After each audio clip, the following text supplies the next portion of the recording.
1059 The Zone and the SEC Insider Hit with Tom Luginbill. National college football analyst is brought to you by favorites.com. New auto rates, same great service. Lugs, good morning. Welcome in, bud. Good morning. How are you? Well, I tell you what, this state is there's a lot going on, man. MSU upsets the number 4 team in the country, and I don't think anybody saw that coming. And then Chad Kelly, you hate to see this, is out for the season, and there's talk that Shea Patterson was taking reps with the ones yesterday. But I want to start with what happened in Starkville. Nick Fitzgerald went for 200+ in the air and 182 on the ground.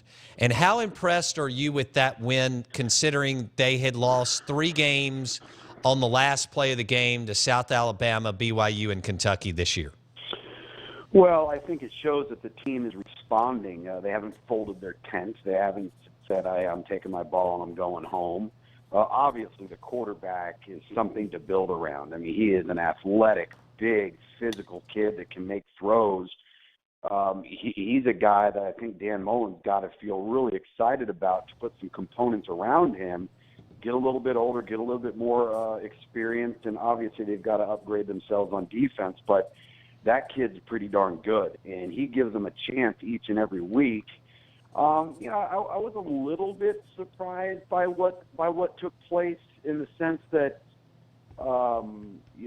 Mississippi State didn't come into the game, riding a wave of momentum or excitement. But what you did have going into that game was a team that just somehow got included into the top 4 of the college football playoff. All the attention the whole week was on that, and that may have affected that football team a little bit. And Mississippi State deserves a lot of credit for coming in with a chip on their shoulder and playing their tail off. Tom Luginbill on the Out of Bounds Show. Tom, 2 guys that you evaluated coming out of high school, Jeffrey Simmons and Leo Lewis, are really coming into their own. I know that doesn't surprise you. Simmons lived in the backfield on Saturday, whether it was Trevor Knight or Hubenak, and Leo Lewis is all over the field. So one's a true freshman, and the other is a redshirt freshman, but you know how talented and physical both players are. Yeah, certainly. And we had Leo in the Under Armour All-America game as such an active and instinctive player. But I think the most important thing between him and Simmons is that's a good nucleus of a front 7, and that's where you got to have your players in this conference. And so they're only going to get better. They're only going to get more experience, and then they've got to add some components around them.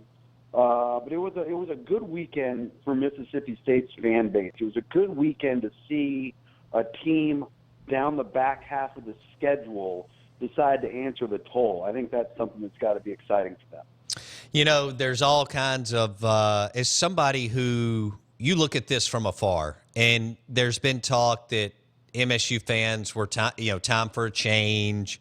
We know that you get coaching fatigue kicks in around year 6, 7, or 8 now, instead of year 17, 18, or 19 when you and I were growing up.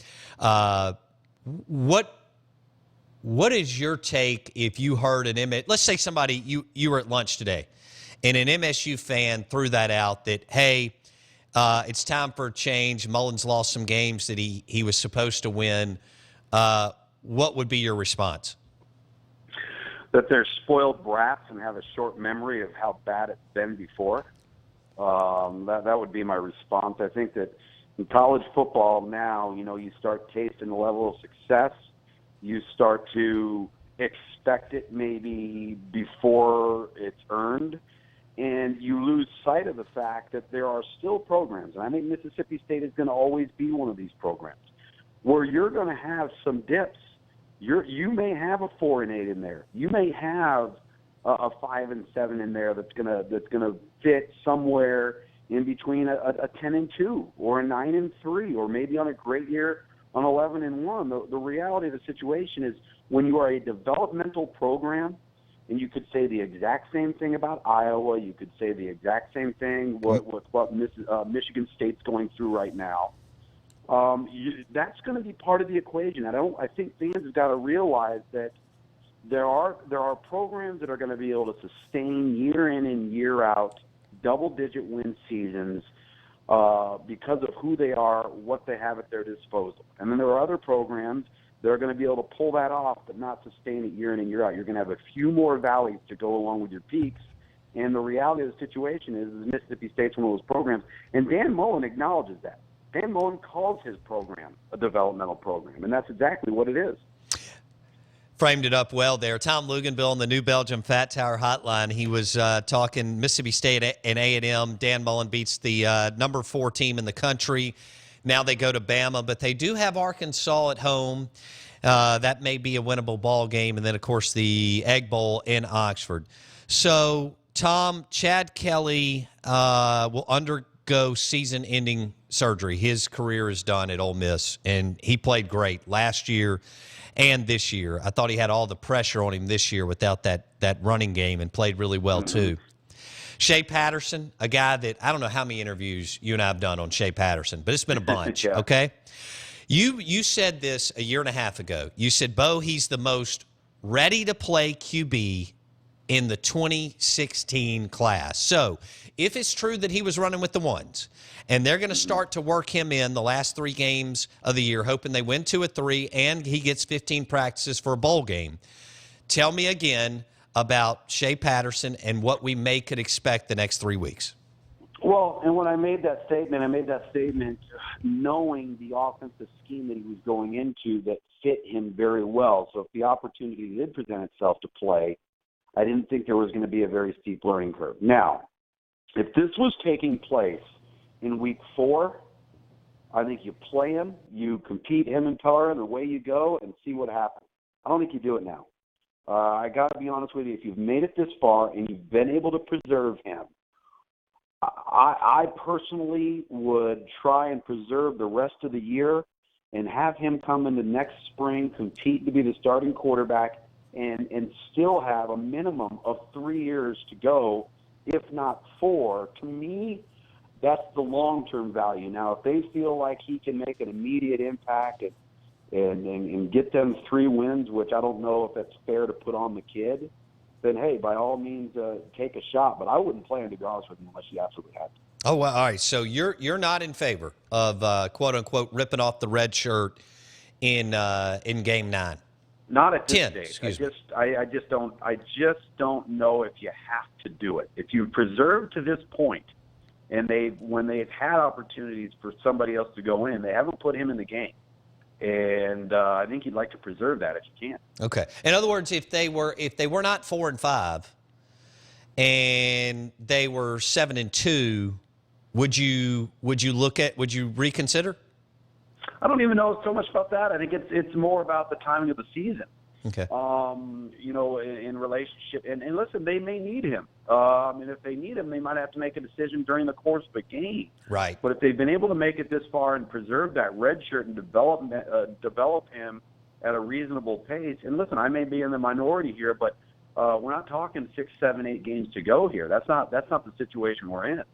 Yeah, some people are talking about how they'll play Pellerin, but if he can't move the ball against A&M, they're going to have Patterson up and ready starting yesterday in practice, I guess, if that makes sense. Well, they've got to have him ready. I mean, he's now moved into an entirely different role, so he's going to be ready to play. I don't think there's any question about that. He's likely been ready to play all year long, but now you're preparing a backup to play as opposed to the previous, 10 weeks when you were preparing Pellerin to be your backup and trying to preserve a 3 in Shea Patterson that would have been an emergency play guy in case something catastrophic happened during a game. Okay, so we'll see if Shea Patterson plays this week. Chad Kelly's out. Jason Pellerin has played throughout the season. They were going to redshirt Shea Patterson. Now, with Kelly out, we'll see what happens against A&M Vanderbilt at Ole Miss. He is Tom Luginbill on the New Belgium Fat Tire Hotline. You're listening to the Out of Bounds Show, ESPN 105.9 The Zone. Lugs, I know you had a mid-afternoon game with Syracuse and Clemson, so I would have to believe that you had a chance to watch Bama and LSU. When you look the way the two defenses played, with all that talent, smash mouth football, what was your takeaway with the way LSU and Bama played defensively Saturday night? that both training rooms had a high population on Sunday morning. Oh, no doubt. That was a physical, mentally taxing matchup for both teams. And you know what? You would expect that given the sense that these are two very athletic, big, strong teams in the trenches. They're built from the inside out. Both of them know exactly where their strengths lie.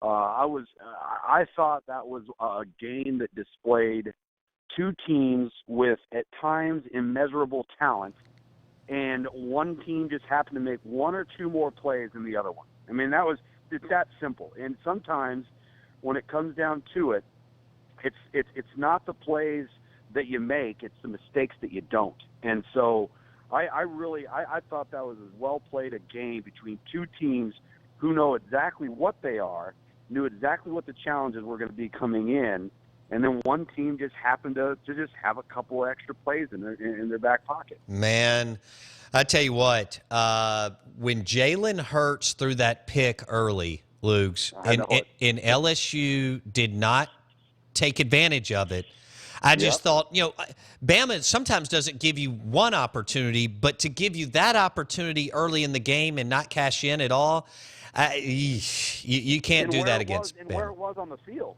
Right. I mean, that was the thing that was so staggering is they come away with nothing. And you've heard me say this ad nauseum. In order to beat Alabama, if you can't match up personnel-wise, you're going to have to rely on them doing something to screw up the game. And then they gave you an opportunity and you didn't capitalize on it. And again, Alabama deserves a lot of credit too. Now that is a special team, but if Alabama now has, in my opinion, one of the things that they've got going for them is they've got a young quarterback that has proven time and time again to prove that he has the ability to recover from negative plays. Yeah. He doesn't dwell on the past. He doesn't sulk. If you pay close attention to Jalen Hurts' body language on the sideline after he throws an interception, and then watch him after he throws a touchdown, and you won't be able to tell the difference. And I think that is something that is special. You can't coach it, and they've relied upon that, and the kid has answered the toll. So going down the stretch here, this is going to be a battle-tested team, not a gun-shy team with Alabama, because their quarterback seems to respond in a favorable fashion. Yeah, I mean, look, they were down 3 touchdowns in Oxford, and they were under adversity the other night in Baton Rouge. Some of these teams that are ranked high haven't been through this, Luke's. Right. So that's something to think about as we march down, the last half of the season and go into the college football playoffs. I will say this real quick, though, and now that I've had a chance to see all of the teams, I haven't seen Washington yet, but I've seen everybody else, and having seen Clemson now up close and personal, Clemson is the closest team I've seen all year long to match up with Alabama. Now, I realize Syracuse isn't very good, but what I watched that team do from the sideline the other day, that's as good-looking of a football team that if they just go out and play to their talent, which they do most of the time, all right, they're the only team I've seen that athletically is a threat to Alabama. Okay. Man, Dabo's got it rolling. Amazing. We'll leave it right there. Tom Luginbill on the Out of Bounds Show, ESPN 105.9 The Zone. Thanks, Tom. Appreciate it. All right, man. See ya. Luginbill.